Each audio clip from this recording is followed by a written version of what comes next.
Under the Sea, written by Jules Verne. In previous session, we had covered the first chapter of this book that was basically based on a giant monster of sea. The name of the chapter was A Shifting Reef, and this is a very astonishing and adventurous scientific stories in which you will learn various sea uh, geography, sea living species, and multiple things which you can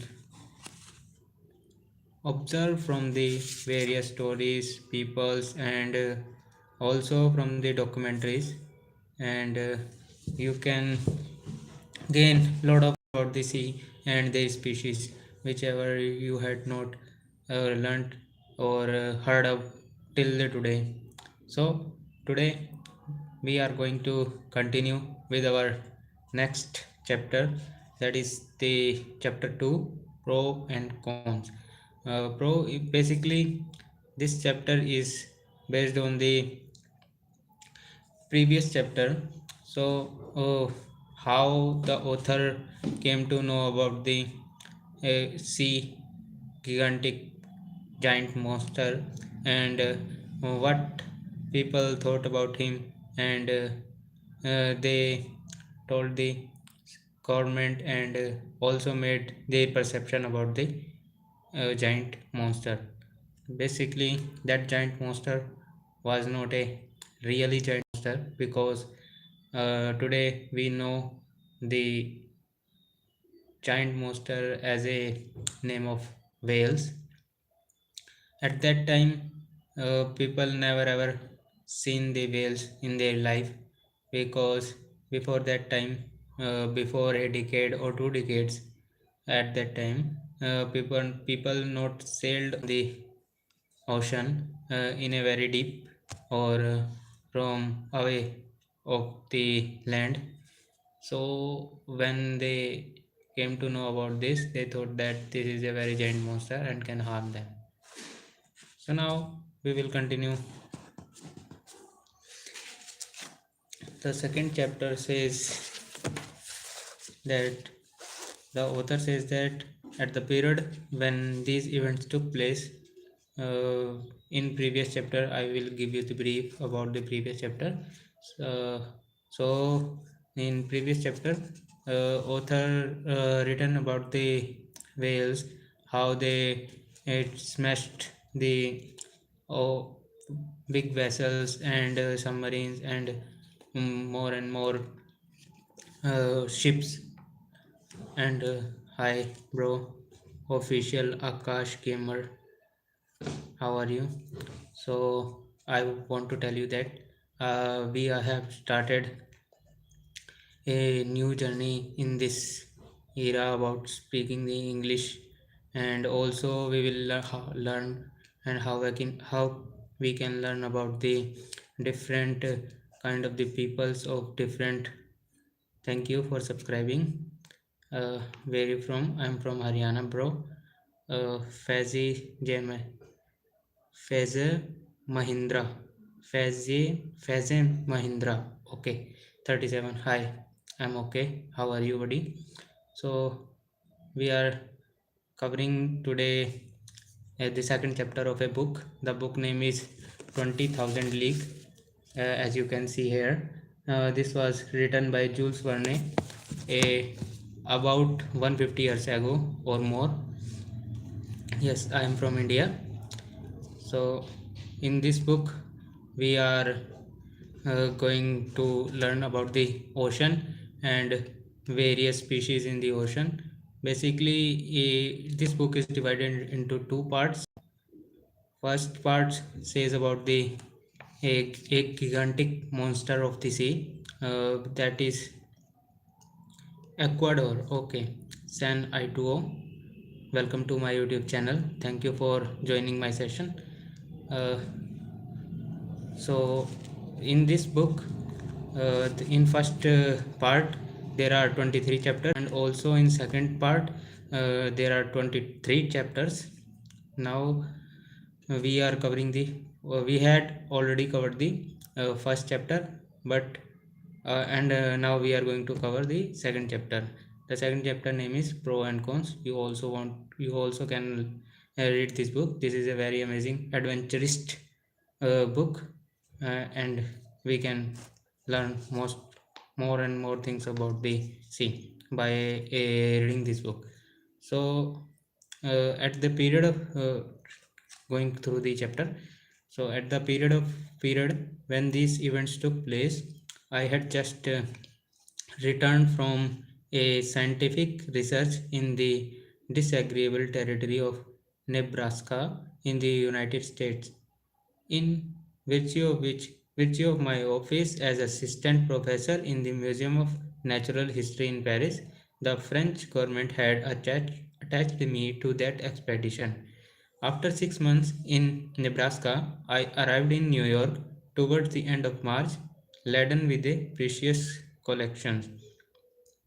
My departure for France was fixed the first day in May. Meanwhile, I was occupying myself in classifying my mineral, mineralogical, botanical, and geological riches when the accident happened to the Scotia. I was perfectly up in the subject, which was the question of the day. How could I be otherwise? I had read and reread all the American and European papers without being any nearer a conclusion. This opinion, this mystery puzzled me. Under the impossibility of forming an opinion, I jumped from one extreme to the other. That there really was something could not be doubted, and the incredible incredulous were invited to put their finger on the wound of Discosia. Sorry to uh, skip some words or struggling on some words, because some words I came to know first time. Uh, that's why I'm struggling on them. Uh, but we will go in a better way as we will read this book. Now coming to the next phrase, author was saying that on my arrival at New York, the question was at its height. The theory of the floating island and the unapproachable sandbank, supported by minds little competent to form a judgment, was abandoned, and indeed, unless this shoal had a machine in its stomach, how could it change its position with such astonishing rapidity? From the same cause, the idea of a floating hull of an enormous wreck was given up. There remained then only two possible solutions of the question, which created two distinct parties. On one side, those who were for a monster of colossal strength; on the other, those who were for a submarine vessel of enormous motive power. But this last theory, publicly plausibly as it was, could not stand against inquiries made in both worlds. Download the easiest screen capture print screen program. Free trial that a private gentleman should have such a machine at his command was not likely. Where, when and how was it built? And how could its construction have been kept secret? Certainly, a government might possess such a destructive machine. The author was talking about the gigantic monster of a sea, which is also known as today as whales. uh, he was saying that he came to know about various theses, rumors, papers, and publications of two different countries and worlds, where the people is talking about the gigantic monster. And also he came to know that from the some people that how can the government passed such kind of project, which is not in control of the people, and is going by its own power. So, going through the chapter again, but the idea of a war machine fell before the declaration of government. A public interest was in question, and transatlantic communication suffered. Their veracity could not be doubted. But how admit that the construction of this submarine boat had escaped the public eye? For a private gentleman to keep the secret under such circumstances would be very difficult, and for a state whose every act is persistently watched by powerful rivals, certainly impossible.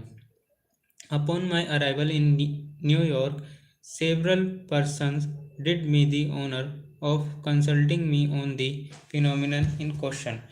I had published in France a work in quarto in 2 volumes entitled Mysteries of Great Submarine Grounds.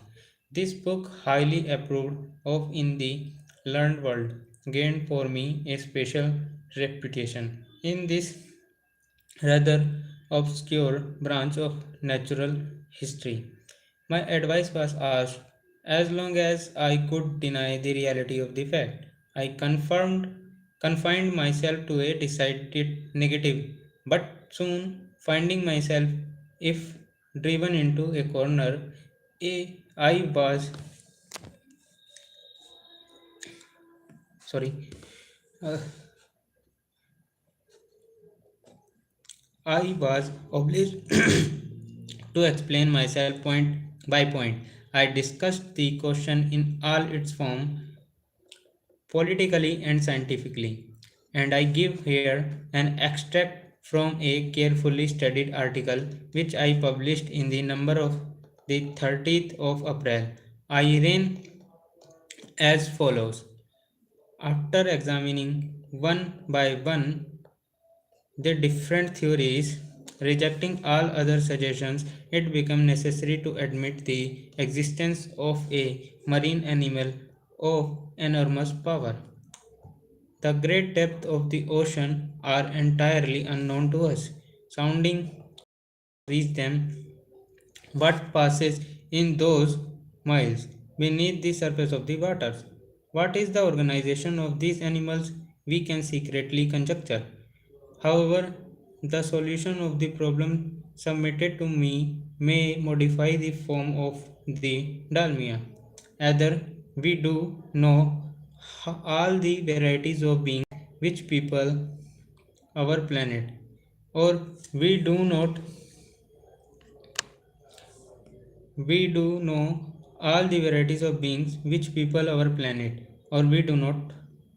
If we do not know them all, if nature has still secrets in the deeps for us, nothing is more comfortable to reason than to admit the existence of fishes or cetaceans of other kinds, or even of new species of an organization formed to inhabit the strata inaccessible to soundings, and which an accident of some sort has brought at long intervals to the upper level of the ocean. If, on the contrary, we do know all the living kinds, we must necessarily seek for the animal in question amongst those marine beings already classed, and in that case I should be disposed to admit the existence of a gigantic narwhal. The common narwhal or unicorn of the sea often attains a length of 60 feet. Increase its size fivefolds or tenfolds, give its strength proportionate to its size, lengthen its destructive weapons, and you obtain the animal required. It will have the opportunity determined by the officers of the Shannon. The instrument required by the perforation of the Scotia and the power necessary to pierce the hull of the steamer. Indeed, the narwhal is armed with a soft of ivory sword, a halberd, according to the expression of certain naturalists. The principal tusk has the hardness of steel. Some of these tusks have been found buried in the bodies of whales, which the unicorn always attacks with success. Others have been drawn out, not without trouble, from the bottoms of ships, which they had pierced through and through, as a gimlet pierces a barrel. The Museum of the Faculty of Medicine of Paris possesses one of these defensive weapons, 2 yards and a quarter in length and 15 inches in diameter and the base. Very well, suppose this weapon to be 6 times stronger and the animals 10 times more powerful. Launch it at the rate of 20 miles an hour and you obtain a shock capable of producing the catastrophe required.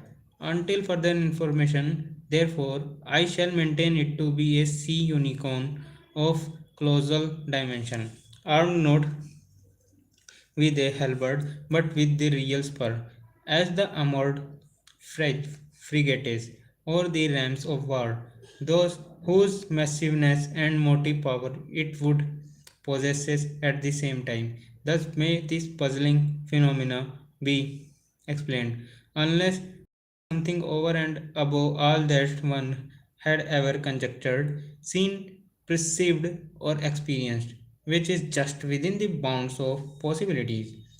These last words were cowardly on my part, but up to a certain point, I wished to shelter my dignity as professor and not give too much cause for laughter to Americans, who laugh well when they do laugh. I reserved for myself a way of escape. In effect, however, I admitted the existence of the monster. My article was warmly discussed, which procured it a high reputation. It realized round it a certain number of partisans. The solution it proposed gave at least fully liberty to the imagination. The human mind delights in a grand conception of the supernatural beings, and the sea is precisely their best vehicle, the only medium through which these giants, against which terrestrial animals such as elephants or rhinoceros are as nothing, can be produced or developed. The industrial and commercial papers treated the question chiefly from this point of view. The shipping and the merchandise gazettes, the landlord's list, the packet board, and the maritime and colonial review, all papers devoted to the insurance companies, which threatened to raise the rates of premium, were an animous on this point. Public opinion had been pronounced. The United States were the first in the field, and in New York they made preparation for an expedition destined to pursue this novel. A frigate of great speed, the Abraham Lincoln, was put in commission as soon as possible. The arsenals were opened to Commander Fragate, who hastened the arming of his frigate. But as it always happens, the moment it was decided to pursue the monster did not appear. For 2 months, no one heard it spoken of. No ship met with it. It seemed as if this unicorn knew of the plots weaving with it around it. It had been so much talked of even through the Atlantic cable that justers pretended that this slender fly had stopped at telegram on its passage and was making the most of it. So when the frigate had been armed for a long campaign, and provided with formidable fishing apparatus. No one could tell what course to pursue. Impatience grew up grew apace when on the 2nd of July they learned that a steamer of the line of the San Francisco from California to Shanghai had seen the animal 3 weeks before in the North Pacific Ocean. The excitement caused by this news was extreme. The ship was re-victualled victualled and well stocked with the coal. 3 hours before Abraham Lincoln left Brooklyn Pier, I received a letter worded as follows: To M. Aronnax, professor in the Museum of Paris, Fifth Avenue Hotel, New York Park. Sir, if you will consent, hi guys, to join the Abraham Lincoln in this expedition, the government of the United States will with pleasure see France represented in the enterprise. Commander Frigate has a combine at your disposal. Very cordially yours, J.B. Hobson, Secretary of Marine. So this was the story of the behind the sea monster, how the people are talking about the sea monster, and how the papers, publications, and stories are building around this rumor that sea monster is a very gigantic devil of the ocean, and how the author and the people of the US cleared this as a sea marine sea or marine life, and a species of that marine life. They also explained how big it is, and how it can do, what it can do. Sorry to hesitate and अटकने के लिए. Okay, sorry. So the next chapter is also based on this second chapter, pro and con. The chapter name is I form my resolution. In this, maybe the author is going to resolve all the theories, and he will present a new way of thinking about the monster. So if anyone is going to join me again from you and from anywhere in the world, please drop your name in chat box and location in chat box, so that I can know him in a better way. And I also want to announce his name and question in this session. Hello, you may ask any question.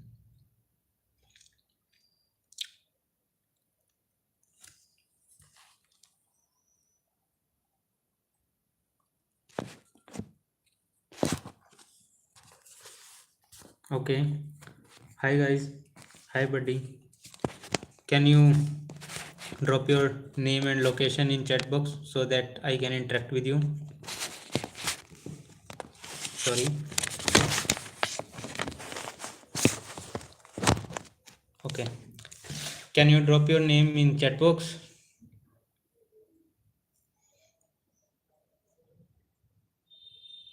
You want to ask anything? No? What should I can do for you?